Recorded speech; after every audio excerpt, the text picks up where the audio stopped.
And we are live. Good afternoon or good morning, everyone, depending on where you are. And welcome to our Green Story monthly webinar. This time we'll discuss the certifications and transparency in the fashion and textile industry.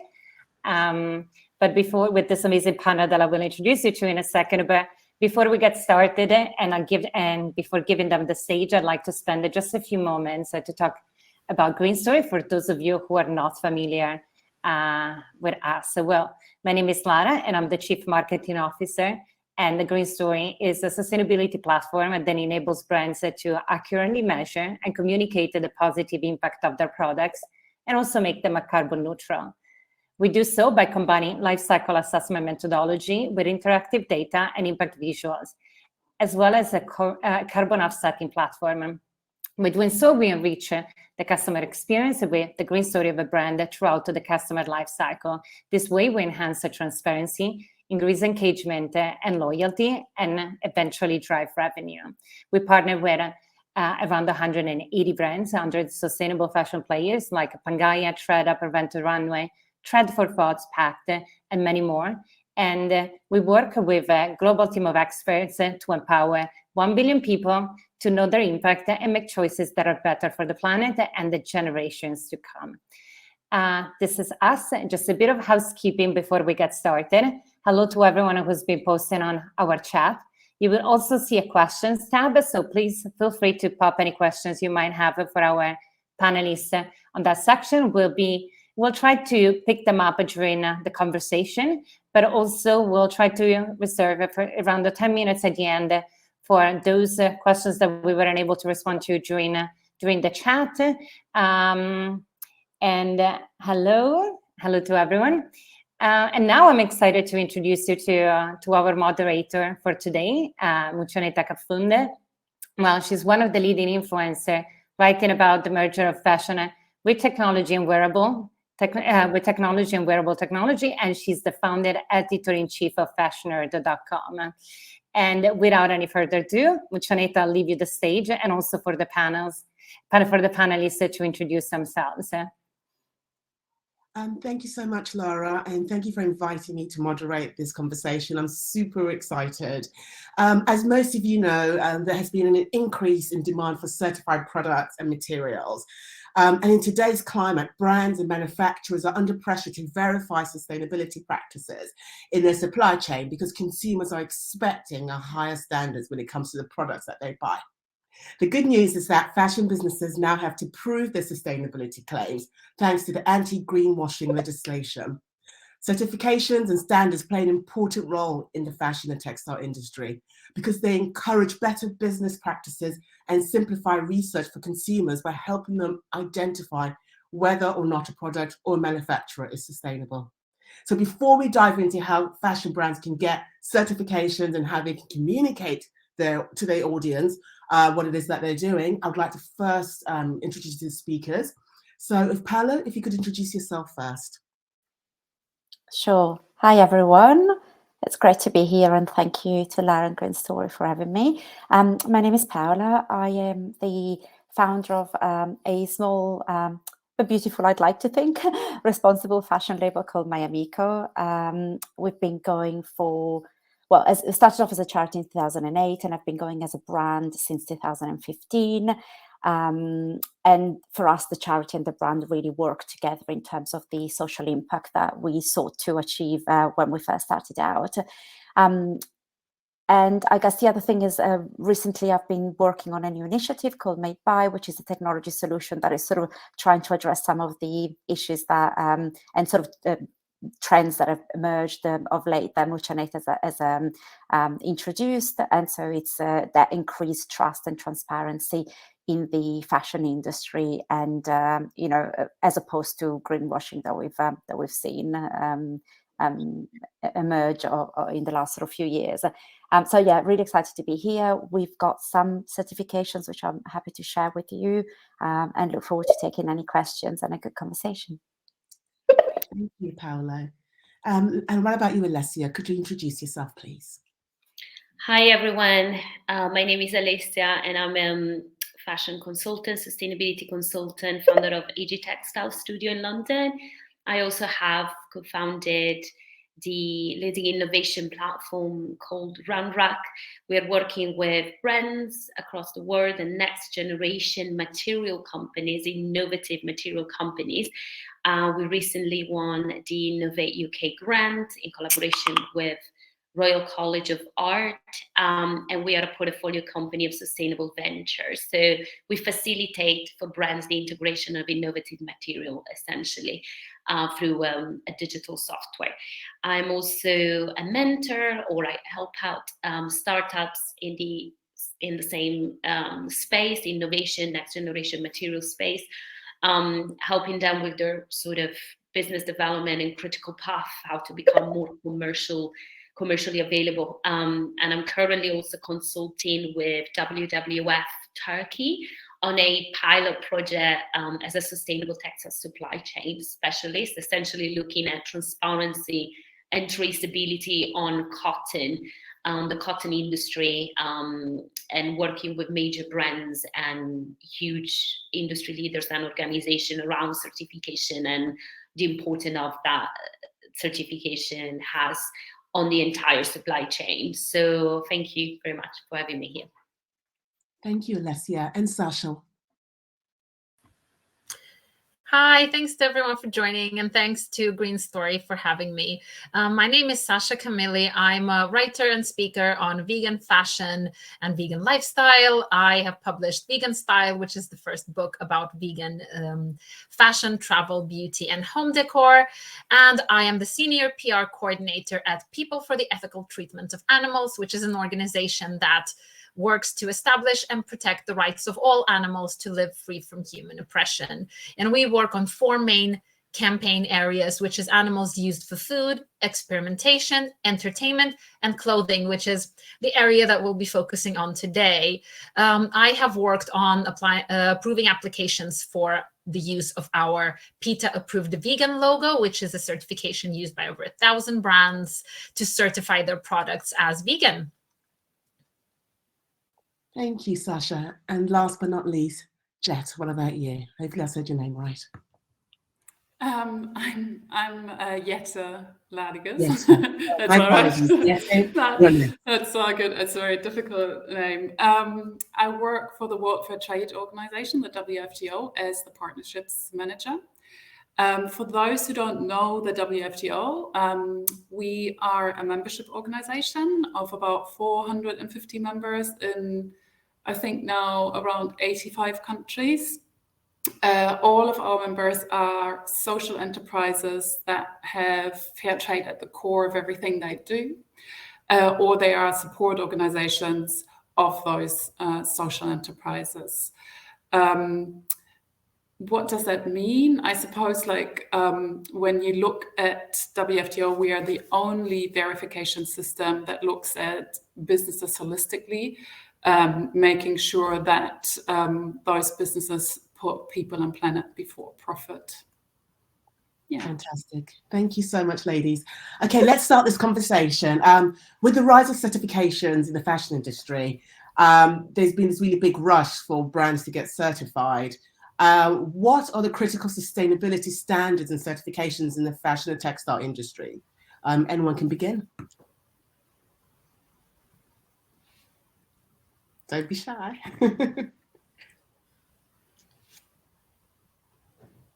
Anyone want to take that question? I can give it a go as a brand and sort of just explain how we... I know the first question is always the most scary. Hard, isn't it? So I kind of imagine there will be a pause, but if you could...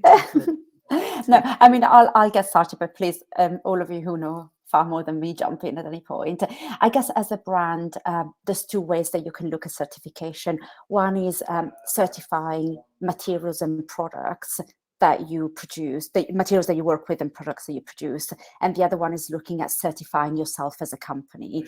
And I think at MyAmico, you know, I guess we have been on a journey and we still are on a journey, but we chose to start with a certification that looked at us more holistically as a company and as an organization, which is why we began working with the WFTO. But also in parallel, we're working with suppliers of certified materials, because we are very aware that, you know, in complex supply chains, which include materials and people, you can't take things in isolation. So you need to look at the whole picture. And so for us, the approach has meant that we have looked at sort of a membership and a certification like the Fair Trade Guaranteed system that looks at us holistically, but at the same time, we're trying to work with an increasing number of certified suppliers that are able to provide us with certified materials, like, for example, GOTS certified organic materials. So I think that's sort of probably from a brand perspective, the easiest way to think about certifications. And obviously there's a lot of them and there's very different types and nuances. But yeah, for me to kind of demystify my approach to certification, that's how I look at it. I think well answered, Paolo. Thank you. Anyone wants to add anything? No? Well, then I have a direct question for Sasha. As someone who works for PETA, tell us about certifying process at PETA and how fashion brands can get PETA certified. Of course.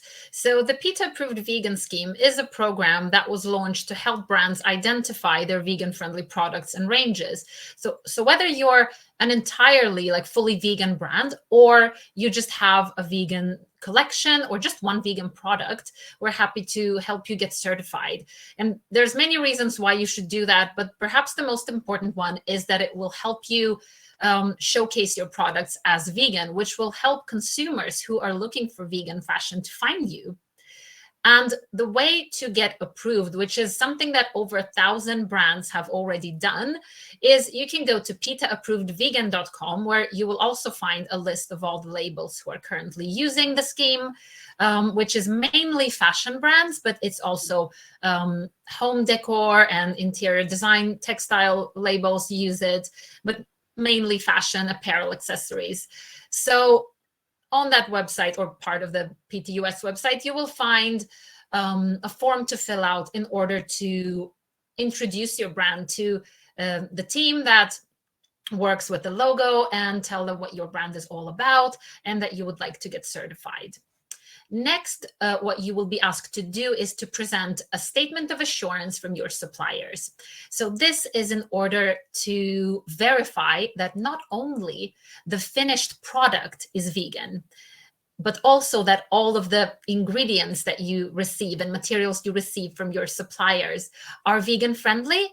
And basically what that means is that no animal byproducts were used in the material. And this is where it can get tricky for shoppers sometimes, because you might be looking for something that you think is vegan, but sometimes there's animal-derived glues or little details that aren't very clear. So this is something that we certify. We make sure that every step of the way the process has been vegan and the ingredients are vegan friendly.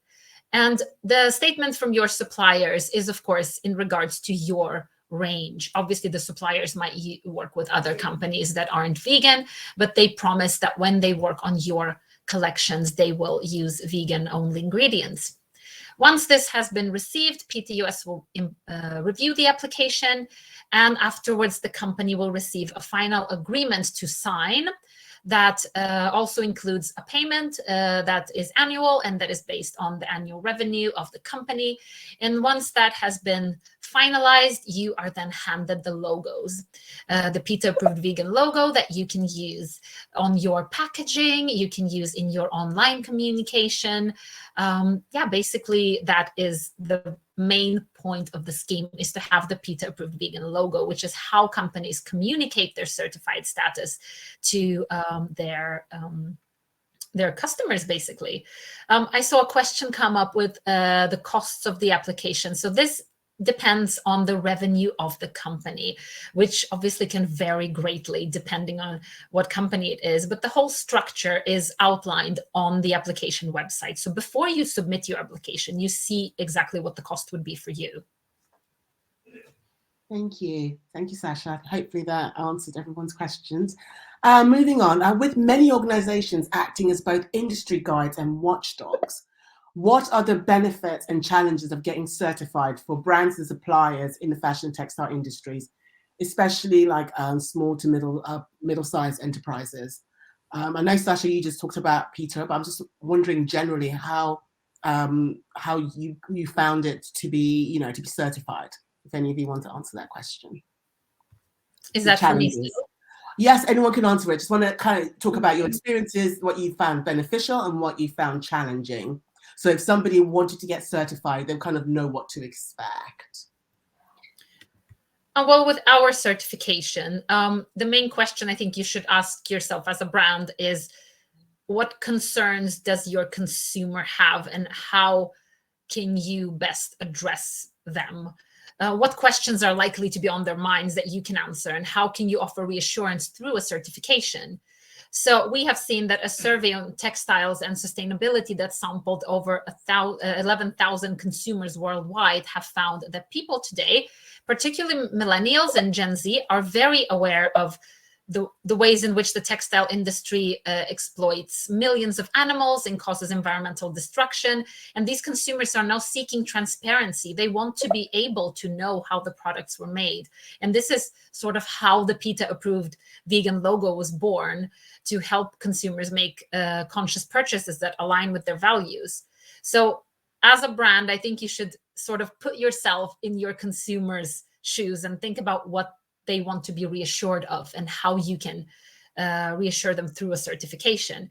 I think on our process, the main challenge would be to really know your supplier and to communicate to them why being vegan is important to you and why it's important that the materials you receive from them are vegan friendly. But so far, at least during the time that I have been working on the process, we have seen that it's mostly been quite a smooth transition, and companies are also quite happy to use the PETA-approved vegan logo. I think you hit the nail on the head there when you talked about customers, because, as somebody who kind of works on the merger of fashion with technology, I find that a lot of companies adopt technology for all the wrong reasons. And that kind of ends up being a bit of a bigger problem further down the road. So when you said that, look at your consumer, I think that is one of the most important points that businesses need to take on board, that instead of looking at what your competitors are doing, look at what your consumer requires and needs, and then you probably make better decisions. Yetta, hopefully I said that right. Fair Trade Certified, Fair Trade International, World Fair Trade Organization. I mean, what are the differences between those? So I guess, like I already mentioned it a little bit in my introduction. So Fair Trade International is basically concentrating on certifying raw materials or specific parts of the supply chain, which meant that they really were able to bring fair trade into mainstream. What we're doing is quite a bit different, because we're looking at the entire business. So we're not just looking at one particular material or one particular product line. We look at the entire business holistically, and we look into whether or not they really have our 10 fair trade principles at the core of everything they do. And it doesn't matter, which supply chain, it has to be everything that they do. The other thing is that our businesses have to be social enterprises. That means that they, need to put people and planet before profit, and they actually have to show that in the way they're practicing their business. So it means that they have to reinvest a considerable amount back into their business. In fact, 90% of our members are reinvesting 100% back into their mission. And they also have to show that, that their governance structure is different. So it means that, for example, workers are on the board, or, that kind of stuff. And then I guess the other thing that we look at as well is, of course, the sort of human rights parts that I think everybody is sort of, or everybody knows fair trade for, good working conditions, non-discrimination, that kind of stuff. We look at that, of course, but that's Fair Trade International, very similar to that. So yeah, I think, the main thing is we're not we're not just looking at raw material, we're looking at the entire business. So many businesses couldn't be our members because they're just simply set up wrongly. You know, it cannot be a business that, for example, has shareholders, because in the end of the day, you need to make a profit for the shareholders, and that's against our rules, I suppose. Yeah. You actually brought us into our next question, talking about protecting the workers and supply chain. So do you think that sustainable fashion certifications are helping solve that fashion crisis and also protecting the workers in the supply chain? I think that's a very difficult question, because I don't think that certifications can be the only sort of like solution to that problem. I think they are part of the solution of the problem. Mm-hmm. I personally think that we need to have a change in our economic thinking and our economic system. And, you know, that's why I love working for WFTO, because I really believe that we really have to have that shift from, you know, from doing business for profits to doing business for people. You know, and I think as long as you have a bottom line where you know need to show the big numbers, businesses have to cut costs somewhere, and it doesn't matter whether you have a certification or not. You kind of find your way to cut those costs, and unfortunately, quite often that cost is cut with the sort of most vulnerable parts of the supply chain, which most often are the workers, you know, are the producer organizations. And I really think, you know, certifications are very, very useful. They can set businesses on the right track. They can help them sort of like looking at their impact. They can help them looking into, you know, what areas the businesses need to work on, and so on and so forth. But in the end of the day, the businesses need to take responsibility. And they can only do that when we shift our idea of, you know, how economy works. That's my sort of thinking about this. Yeah. Valid point. Anyone else want to add to that? Yes, I would love to add, actually.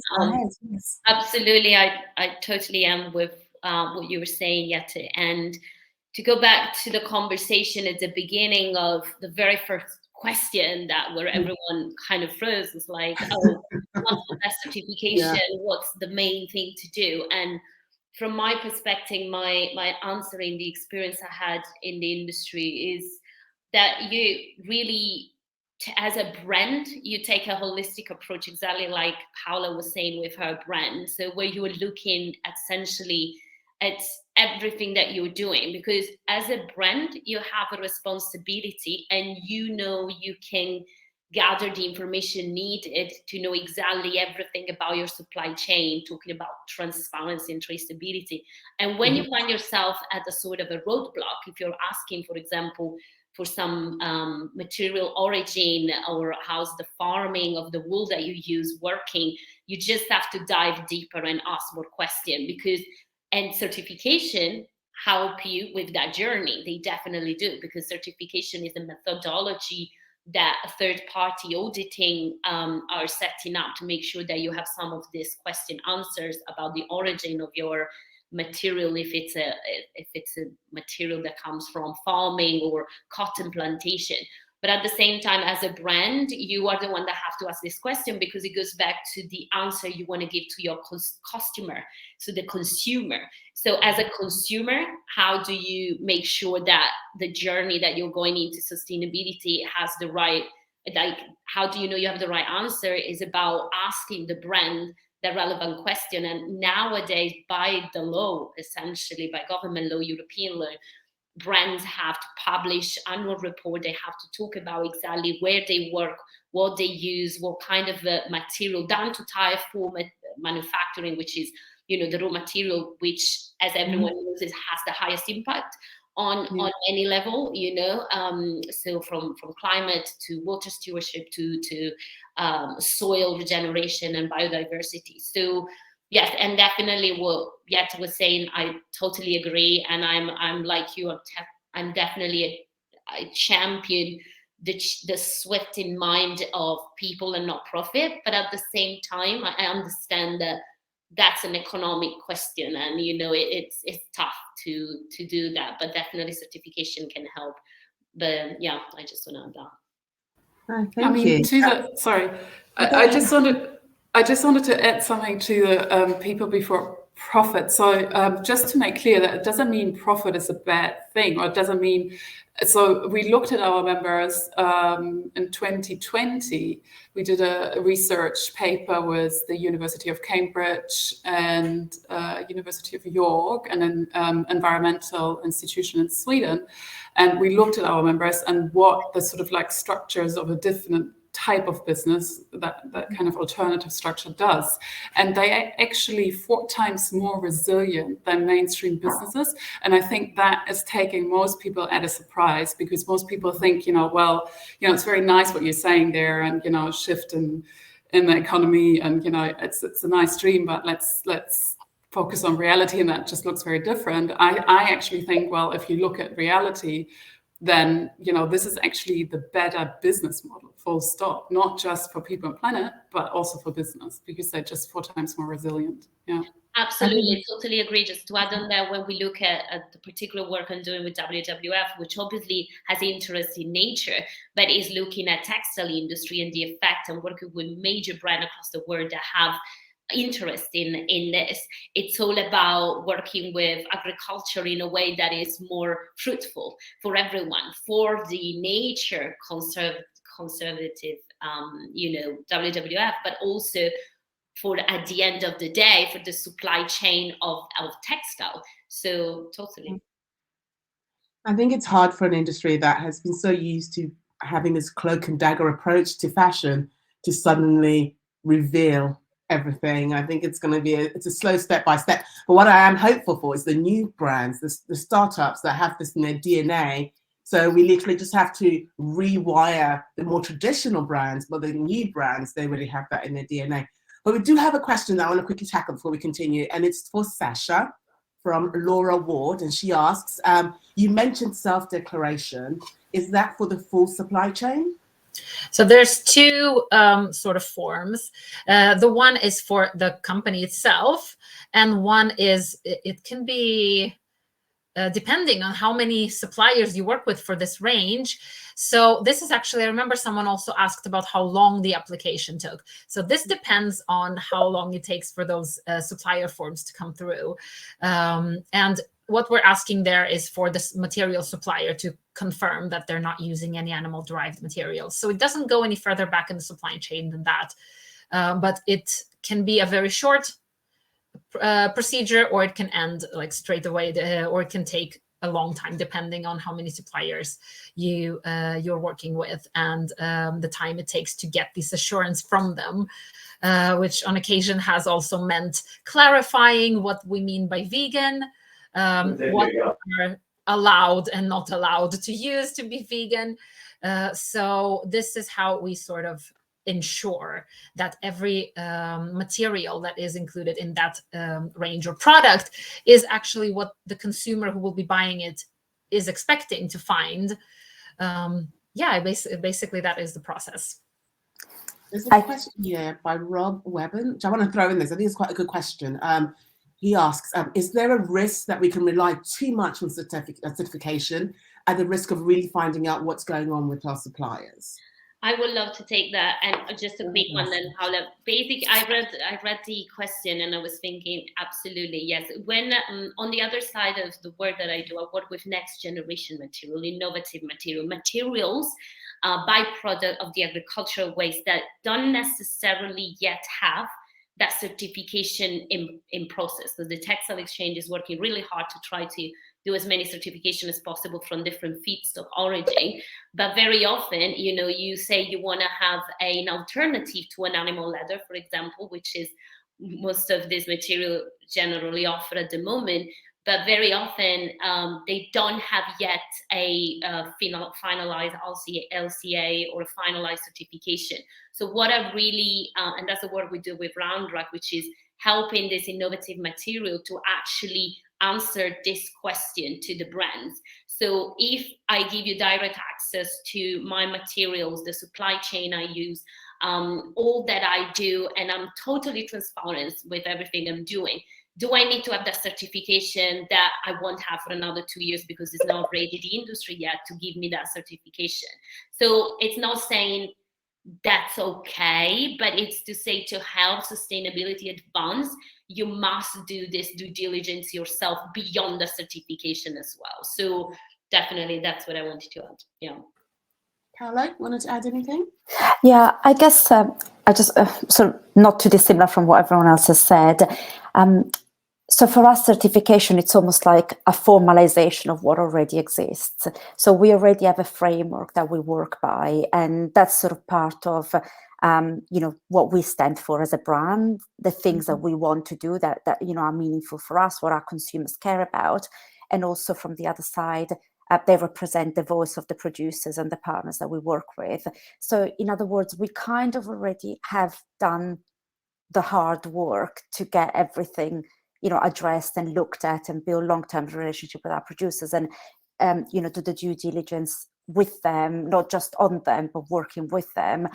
So we do have that visibility and that information, but it's in different formats, in comparing apples and pears depending on what producers we're working with. So actually what the certification does for us is it sort of puts a framework and kind of almost like helps us standardize and formalize all this work that we already do. So it's almost like, when you're writing an essay, you've got all your information, you've sort of got your brain dump, you've got all your sort of bits of things that you want to talk about on your notebook, and then you sort of need to bring it together with a structure that can be easily understood by the outside world. So for me, that's sort of the role the certification plays within Miami Co.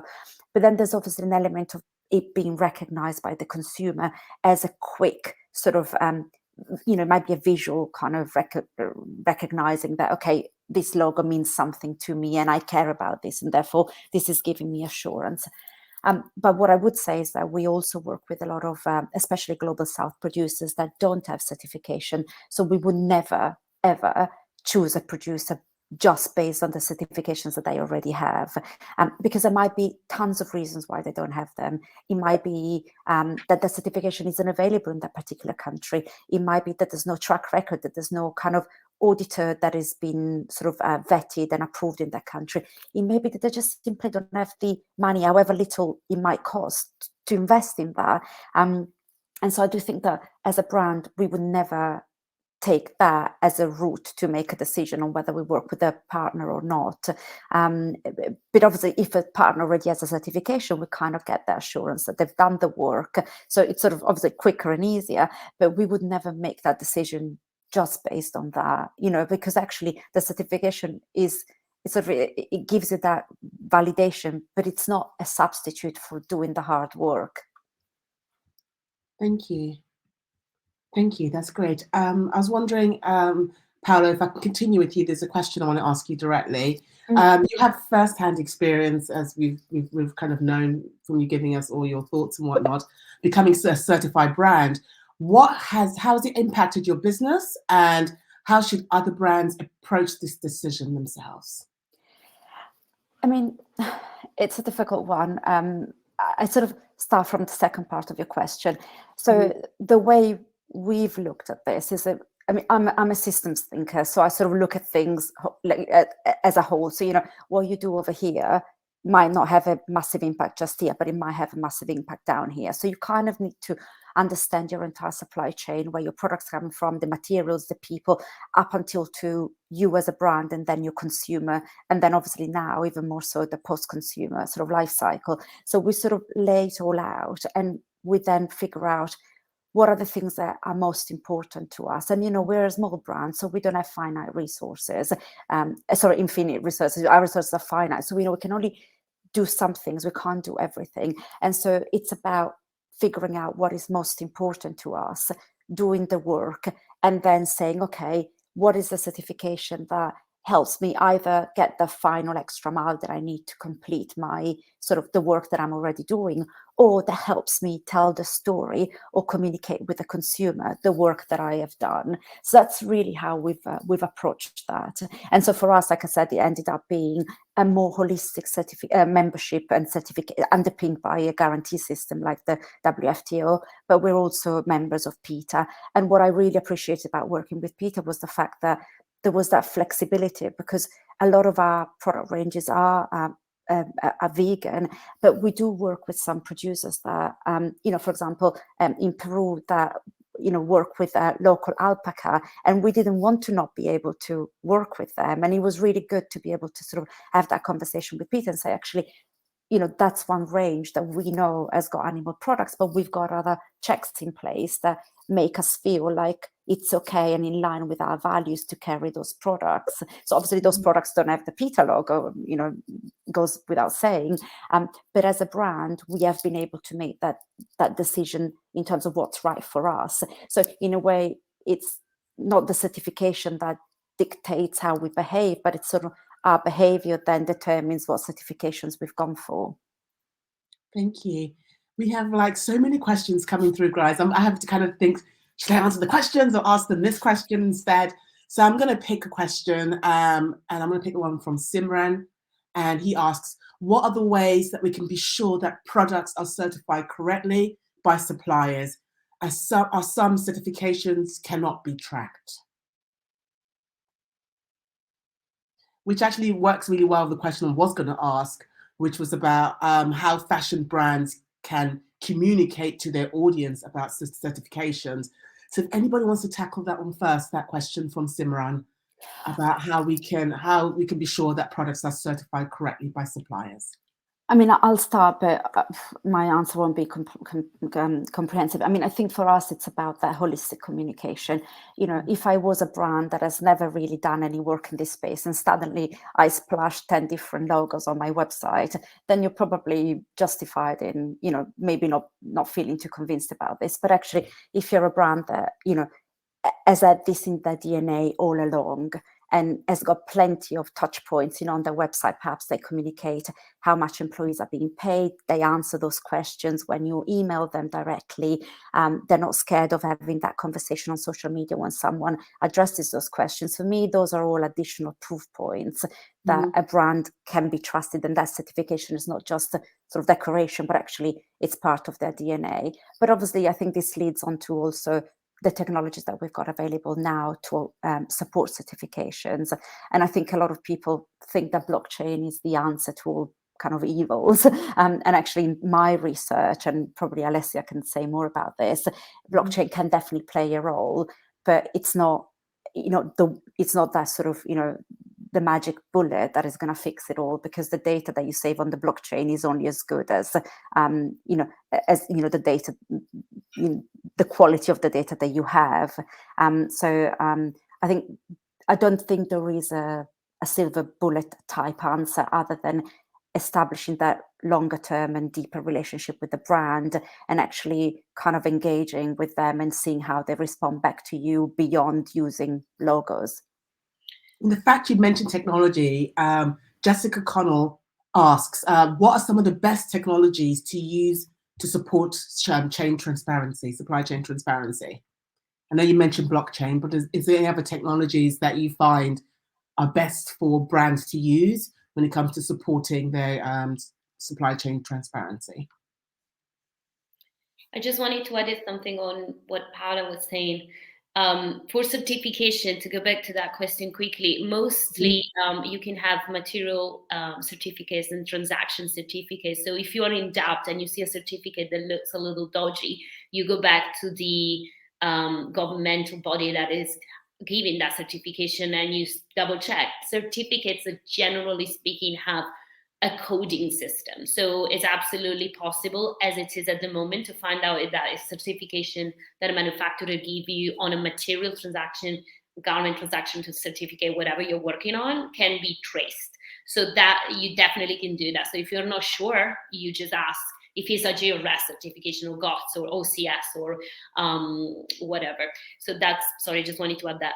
And then the second question on the technology, that's what most of the industry is trying to solve. It's like the biggest issue, really. It's what technology is best. There is DNA tracer, there is chemical tracer, there is blockchain, there is so much technology out there from many different companies. So it's about, there is not one that's better than the other, because yet the industry haven't found the solution that will work for everything. So when I talk about a tracer, is literally, it could be a chemical tracer or a DNA tracer. There is a lot of companies that are doing that, which is almost like a print, like a footprint, a print you're going to put to your material that then can be traced from raw material to down to the garment, and then you can use a QR code to communicate the traceability of that product to your end consumer. And at the same time, going back to, depends if you're a small brand or a big brand, but in any size of shape of brand you are, you can gather the information on your supply chain as deep as you can. You can do it. You just need to ask the right question to the suppliers that you work with, because they own you the answer. So those answers could be the one that you use for your end consumer. So yes, on technology, that's what I wanted to add as well. And just to also add to you, Jessica, as well. I mean, there's loads of startups that are doing wonderful work in this space and helping brands be more transparent. And, you know, not to name drop, there's a company called Eon, which is spelled E-O-N, and what they've come up with is digital passports. And these are created to help consumers understand exactly what the product is, the materials it's made out of, you know, who's selling it, where it was manufactured. So basically give consumers access to information. It's something that's still new, so it's not perfect. But when it comes to technology as a whole, I always say, instead of looking at what it's offering today, think about what it will be offering in the future. Look at its potential, you know, because technology is changing so much every day that what we have today might not be what we have tomorrow. So even when it comes to things like blockchain, blockchain is not the silver bullet, as was said, but definitely it's something that is going to help the fashion industry be more transparent and help consumers to be able to know exactly what's going on with products today. But continuing with you, Alessia, I want to ask you a question. Navigating your way through this complex and saturated world of sustainable fashion certification isn't easy, as we all know. As a mentor for startups in the innovation and next generation material space, what advice would you give the ethical fashion certifications that will help propel these startups in the right direction? So a lot of the next generation material company I'm working with generally are part of a wider group when it's when we talk about certification. That I was mentioning the Textile Exchange early, as because it's a body that we all know. But if you're a startup, for example, working with a byproduct of any industry, maybe could be a byproduct of the agricultural industry or any other industry out there that had waste that can be reused and repurposed into a new next generation material that is going to substitute fossil fuel based materials, you are going to have to push your case, which sounds like almost like you have to be part of this wider, bigger organization and explaining that what you are doing and using certain material that maybe are not certified from an ethical perspective at the moment, but work has to be done. Because most of the time, next generation material are coming from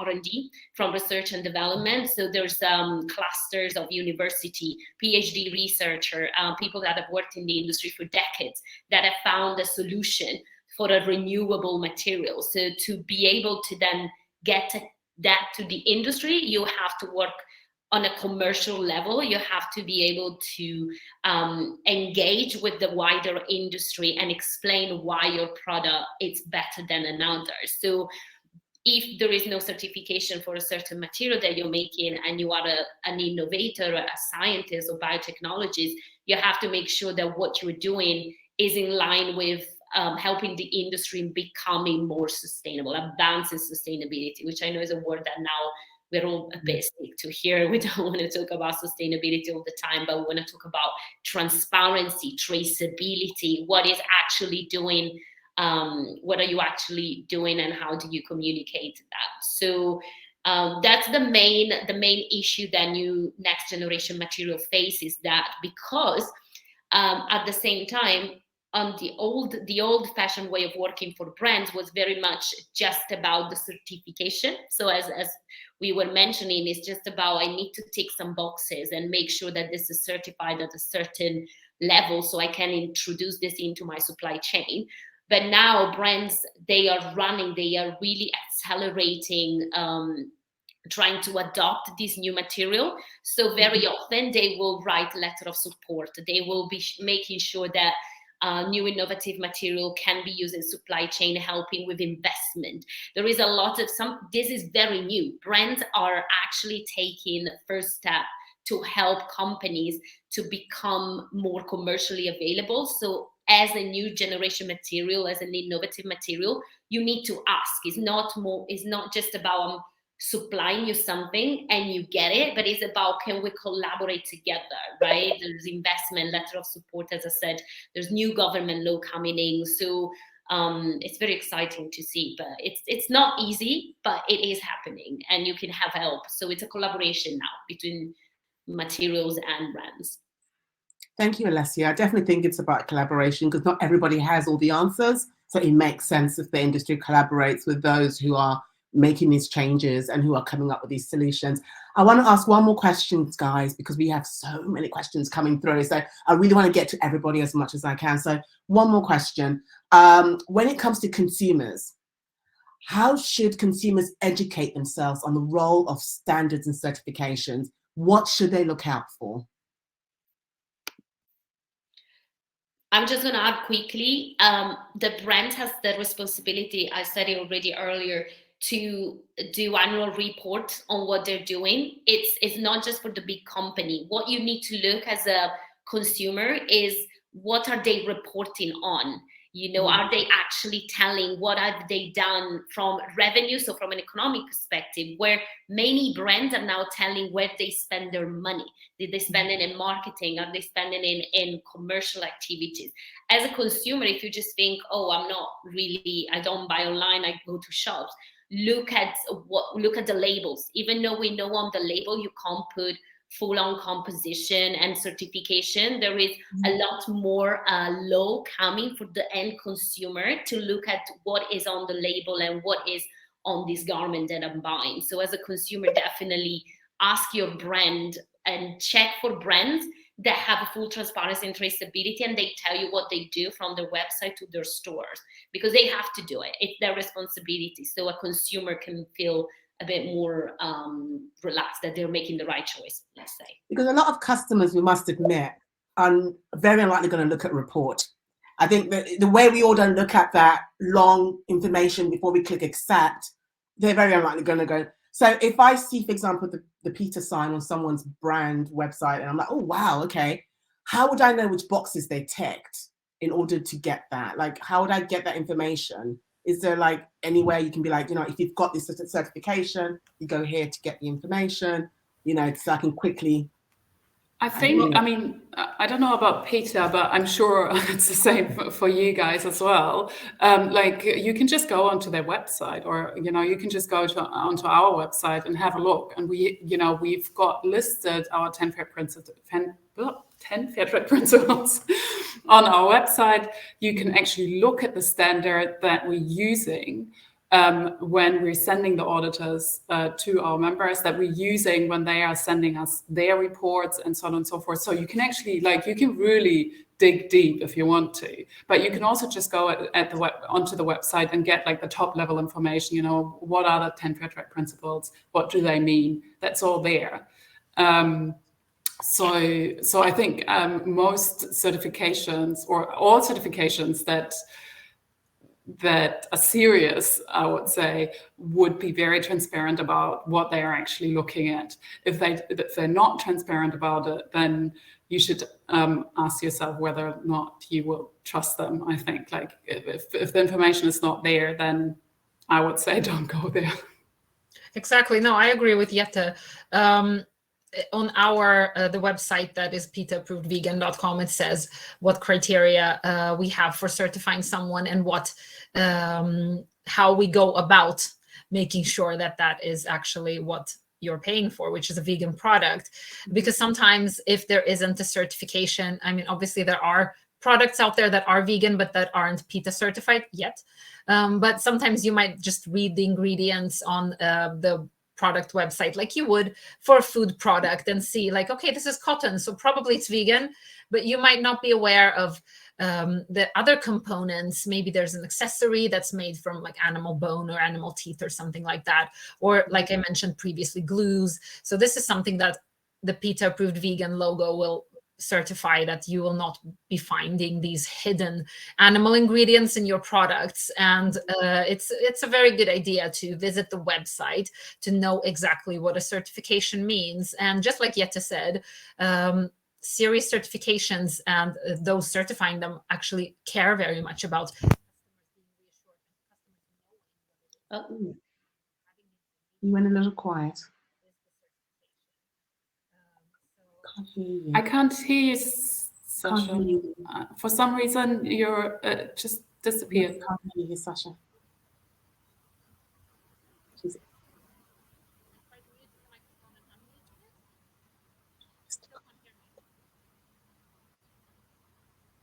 Okay, guys, Sasha, while Sasha is trying to get reconnected, let's see if we can tackle some of these questions. Alessia, there's a question here from you, from Mariah DeRuse, and she asks, how do next generation material suppliers deal with one-on-one hand being transparent without having to disclose trade secrets? Absolutely. This is the main, one of the main issues that we tackle with Runrock as well, which is an innovation platform with brands. So when you are working on your product, you definitely have non-disclosure agreement, and you also have some time patent pending product. So therefore you can't really talk about it until your patent or your IP has been approved.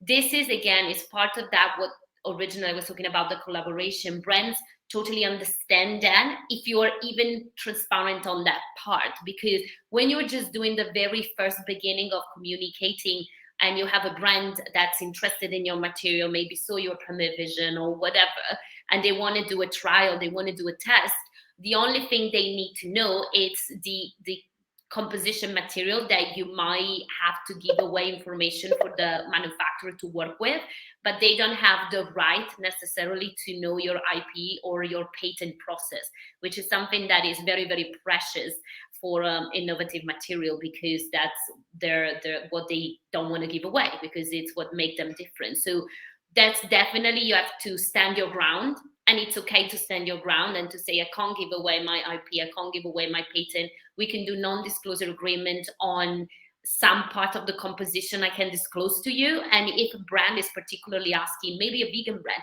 so they want to know exactly that the material is vegan, then again, give away that the composition doesn't include animal material. Maybe you're not PETA approved yet, but you're working towards that certification because you're in the process of doing so.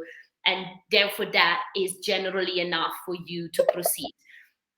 That's great, Alessia. Sasha, before I go on, can we hear you? Can you say something to us? I don't know if you can. No, unfortunately, we still can't hear you. This was a question for Sasha or Jette. So I'll ask Jette, you can answer it. Are you aware of any collaborations between certifications? Some certifications may have overlapping requirements, but a company must go through multiple audits and certification processes to cover an overlapping set of results. So her question is, are you aware of any collaborations between certifications? Yes. So, I mean, I can definitely say at WFTO, we are working with several other certifications to exactly for that reason, to like see where the overlaps, how can we work together, how can we make it easier for our members, not because they have, you know, a lot of our members have different certifications as well, as Paola already explained. And we are actually looking into how we can collaborate with other certifications. At the moment, we are actually reviewing our guarantee system this year, looking into how can we do this. And we are already saying that there's specific certifications that our members can show us in their supply chain that we completely accept, and they don't have to then show that they've done, you know, that they don't have to do our, like, they don't have to run through our system for that particular area of their business, because we know they've got the certification in that area, and we're happy with that specific certification. So yes, we do work with them. Not only do we recognize them, but we also are actually working at, even like we're very collaborative. Like we have a very, very interesting tool which you can use to calculate fair payment, including living income and living wage.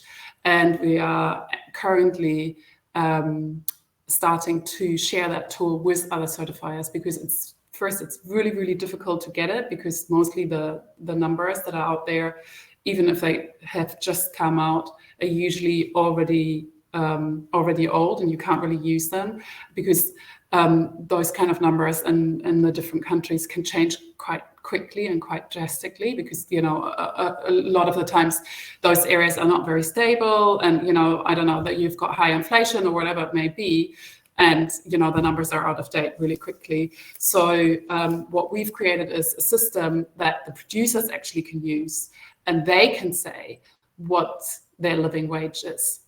And we believe very much in a sort of grassroots organization where the producer should be empowered to have that knowledge and to be able to then have that dialogue with the businesses that they work with, to ensure that they get paid what they should get paid. So those tools we are sharing with other certifications to make sure that those kind of calculations don't have to be done over and over again in sort of like slightly different ways. So yeah, we definitely do that, and I'm sure other certifications do the same thing. I mean, at WFTO, we very much believe in collaboration. I think most of us who are in the similar movement want to do the same thing. So why not do it together? Because it's not about us getting big; it's about changing the paradigm. That's the important thing. Yeah. We have so many questions. I wanted to ask this one, but I've realized we're running out of time. So I'm going to start wrapping it up by just asking you guys if you've got any advice to give brands about certification and transparency within the fashion industry. Any parting words? Let's start with you first, Alessia.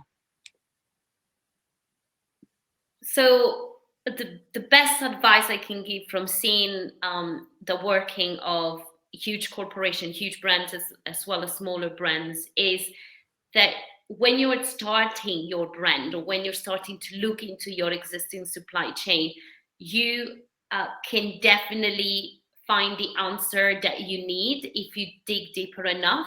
So that's the way to start, is essentially from tire 4 down to your garment, to the people that are sewing your products. You just have to ask the right question, and you will find an amazing amount of answers. Sometimes brands are surprised by how much suppliers already can give away and that are able to answer to your questions. So you are not in the dark, because think about it, it's like you are buying some materials, you're buying some garments, you're working with this. So those people that are making it have the answer that you need to then give to your consumer. It's essentially like we made a little comparison with the food industry. Well, it's exactly the same. When someone is making a cake, as Paola was saying earlier, or making a product, you know exactly the ingredients that you need, and those are the ones that you need to communicate. It's not rocket science. You don't need to pay thousands of pounds for one particular certification that's going to give you credibility.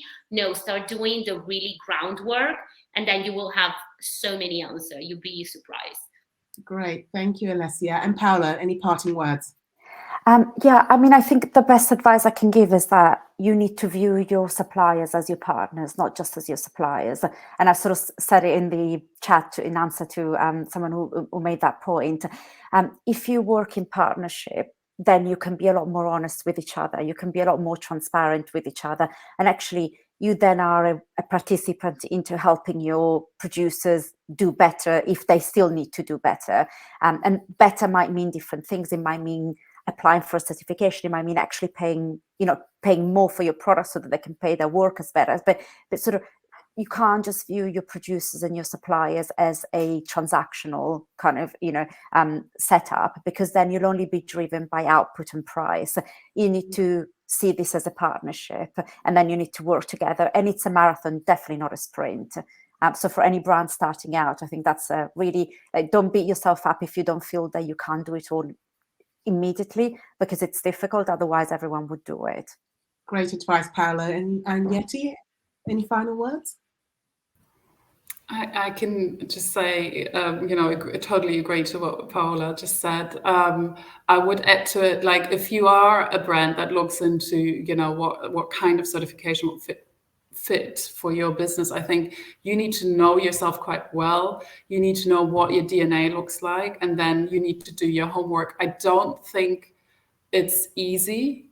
You do need to do your homework. You do need to be aware of your business and what you're doing. But I also think, I really believe that going through certain certifications, and I definitely would say WFTO is, our guarantee system is one of those, is it helps you to actually understand your business better and ask yourself questions that maybe you wouldn't otherwise ask yourself.